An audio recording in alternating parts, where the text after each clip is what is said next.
Ukiwa Mkenya kwa hii mwaka mpya ya 2026, fanya urafiki na watu kadhaa.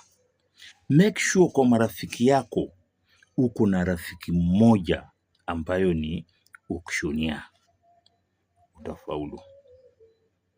Fanya bidii yote kuwa na auctioneer na ukuwe na pesa umeweka mahali ya kununua mali ya ubwete ukiwa Mkenya. Lakini sababu ile ambayo mimi nasema kaa na auctioneers, kuna mali ya ubwete mingi inakuja, na hiyo mali utauziwa na watu gani? Na hawa foreigners, Americans watakuuzia. Kuna maflats, kuna magorofa nyingi, kuna mashamba nyingi itauzwa na auction na Americans. Details hiyo ni mambo baadaye.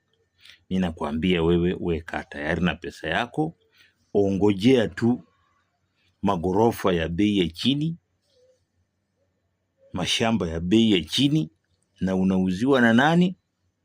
Americans. Fanya urafiki na auctioneers, kwa sababu auctioneers ndio watauza hizo vitu. Itapigwa auction na utapata kwa bei ya bwerere. Kitu ya milioni 100 unaweza kupata kwa milioni 20.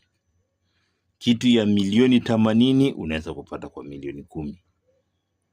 Hiyo najaribu kuwachanua. Kaeni karibu na auctioneers. Leo ni hayo tu.